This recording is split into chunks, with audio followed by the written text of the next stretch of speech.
Este es el próximo Nissan Micra, sobre una plataforma completamente nueva, compartida con el Renault R5. Vamos a contarte todas las diferencias y cómo de especial es esta sexta generación del Micra, que por cierto toma la inspiración en algunos detalles del tercer Micra.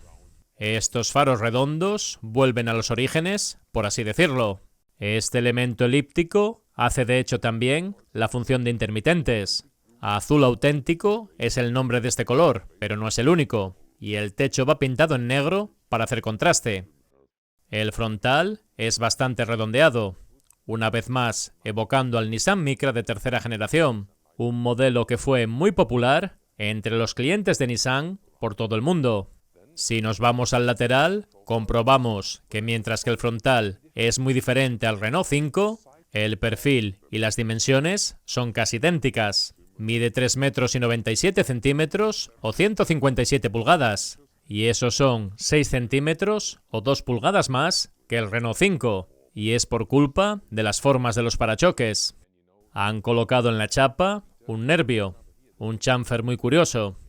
Empieza en el faro y continúa hacia detrás. Es como si hubiesen pasado una cuchara sobre un helado que no está del todo duro. Sigue por todo el hombro del coche, justo por encima de las manillas. Los pasos de rueda van siempre en plástico negro brillante, en un intento de que parezca más premium en su imagen. Las llantas son siempre de 18 pulgadas de diámetro, ya sea como estas en aluminio o con las básicas que utilizan tapacubos de plástico y llantas de acero. Otro detalle muy curioso son las pequeñas líneas que han puesto en la tapa del puerto de recarga. Son 2 verticales y 3 horizontales, y eso viene de cuando pronuncias en japonés y dices Ni-san. Han intentado hacer de esta generación del Micra un coche más especial. En cuanto a las características de recarga de este pequeño eléctrico, 11 kilovatios de potencia en corriente alterna y un máximo de 80 o 100 kilovatios en continua, dependiendo de la batería que elijas. En ambas baterías se pasa de un 15 a un 80% de recarga en aproximadamente 30 minutos. Las baterías son NMC y pueden tener 40 o 52 kilovatios hora netos y definen la potencia disponible. Con la batería pequeña tienes un motor de 120 caballos y con la mayor uno de 150.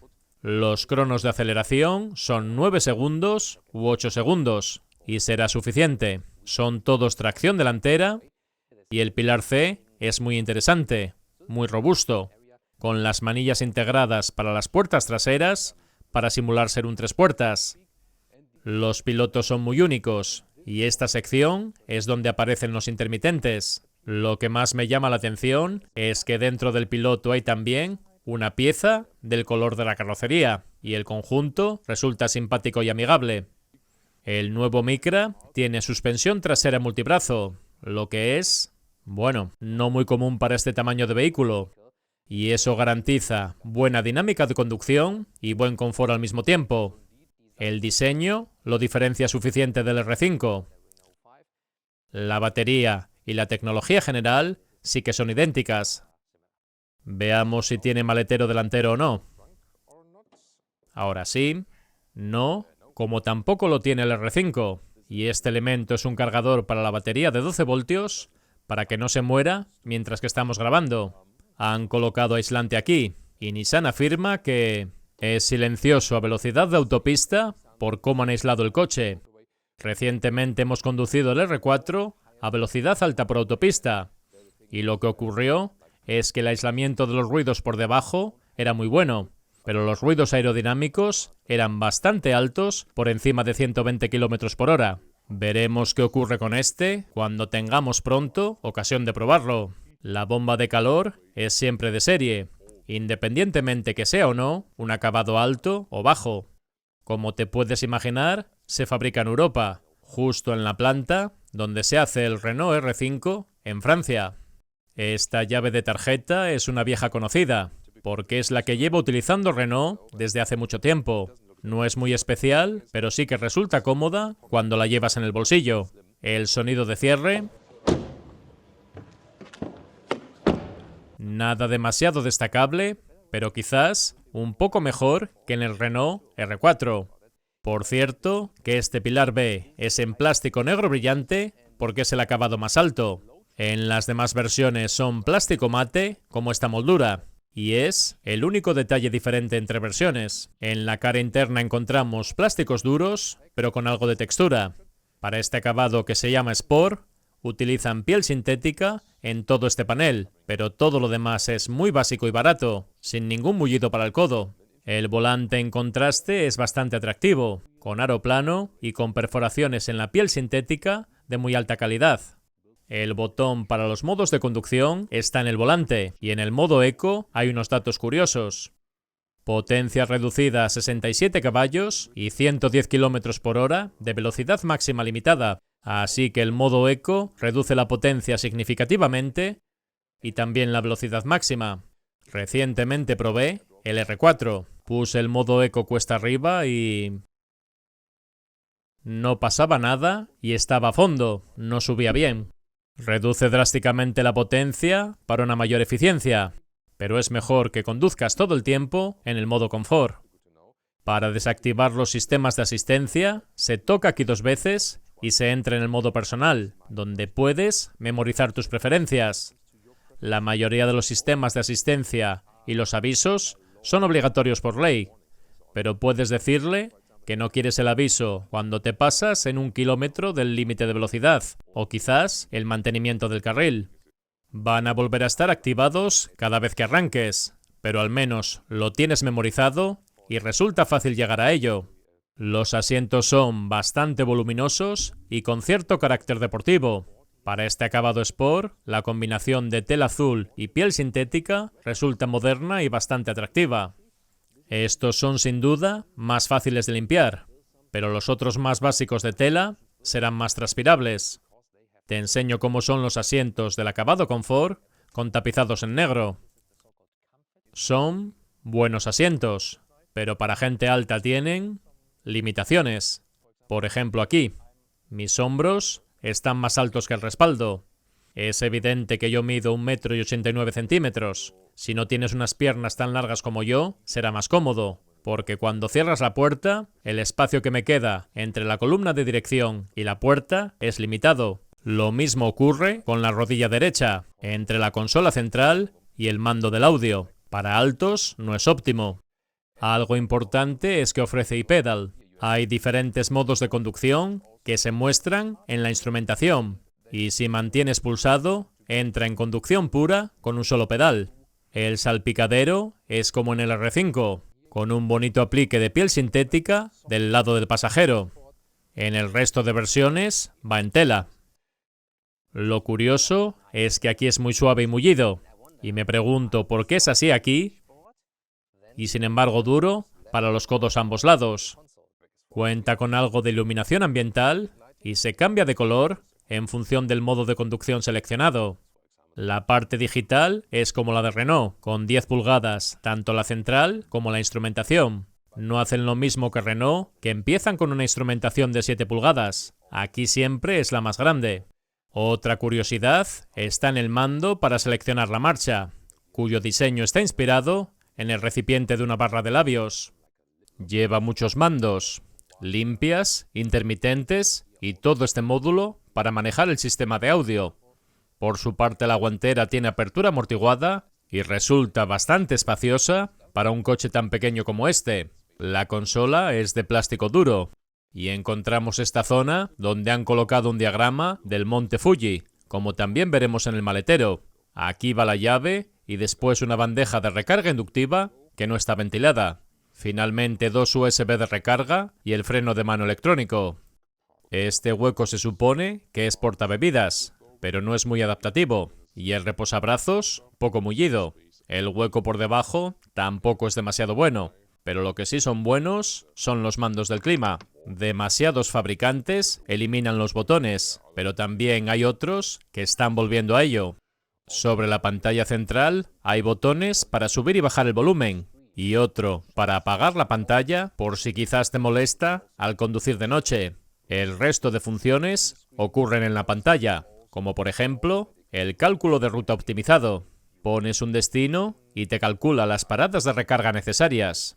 no está disponible en realidad en el acabado básico, pero el acabado medio y el superior sí cuentan con ello. Este es el hueco que queda por encima de mi cabeza. Los parasoles son sencillos, pero tienen luz de cortesía, aunque no son de los que se pueden extender. Son bastante básicos, pero el tapizado del techo es bonito. Este es el punto de vista al volante, y cuando cambias entre los diferentes modos de conducción, cambia un poco la apariencia. Lo que es muy mejorable es la respuesta gráfica. Se nota perezoso cada vez que modificas algo. También es posible una configuración con mapa. He puesto, por ejemplo, una ruta entre Barcelona, donde nos encontramos, y Madrid. Nos recomienda 3 paradas de recarga con el tiempo necesario en cada una de ellas. Así se ve el menú general y el diseño gráfico de cada uno de los apartados es bastante actual y fácil de comprender. Es un sistema basado en Google, pero también ofrece Apple CarPlay y Android Auto. Cuando cambias la temperatura, se ve en las esquinas inferiores, y esta versión Sport ofrece calefacción en los asientos delanteros, así como volante calefactado. En las plazas traseras, lo primero es que todos los materiales son plásticos duros por toda la puerta. El elevalunas es automático, pero no ofrece demasiado espacio para mis piernas, detrás de un conductor alto. Con mi estatura por encima de la media, sí que sirve hasta el techo. Ahí no hay problema. Y es similar al R5. Si quieres más espacio, está el R4. Hay también una plaza central, pero bueno, todavía es menos funcional. El banco tiene buen aspecto con este tapizado y ofrece anclajes Isofix en las plazas laterales, protegidos por tapas. No hay reposabrazos central, pero sí unas luces de lectura que se activan con el toque. A los niños les van a encantar. El asiento del acompañante está en una posición más avanzada y por eso me puedo acomodar un poco mejor. Vamos a conocer el maletero, que tiene 330 litros. Y Lía me indica muy bien que me he olvidado de lo más importante, nuestra herramienta para medir. Ahora ocurre otro detalle. Fíjate en cómo están iluminados los pilotos normalmente, y cuando abro el portón solo queda encendida la sección exterior. El otro sitio donde han colocado el diagrama del monte Fuji es en esta moldura de plástico junto al piloto. La maleta de cabina entra en posición vertical sin problemas. Podemos quitar la bandeja desenganchándola y sacándola de los anclajes. Ya he abatido 1/3 del respaldo y creo que es más fácil de hacer que en el Renault, porque esta cinta es más cómoda que el botón que hay en el Renault 5. El ancho de carga no llega al 1 o 40 pulgadas. El largo de carga tampoco es muy grande, con 60 centímetros o 23 pulgadas. En contraste, el alto está bastante bien, con 80 centímetros o 32 pulgadas. Por último, el largo hasta los asientos delanteros es de 50 pulgadas o 153 centímetros. El asiento del acompañante no se puede abatir, como se ocurre en el Renault R4. Por debajo hay algo de hueco para llevar cosas, y ahí está alojado el accesorio que te permite sacar electricidad del coche con la tecnología Vehicle to Load. Es algo que en determinadas situaciones puede ser muy interesante.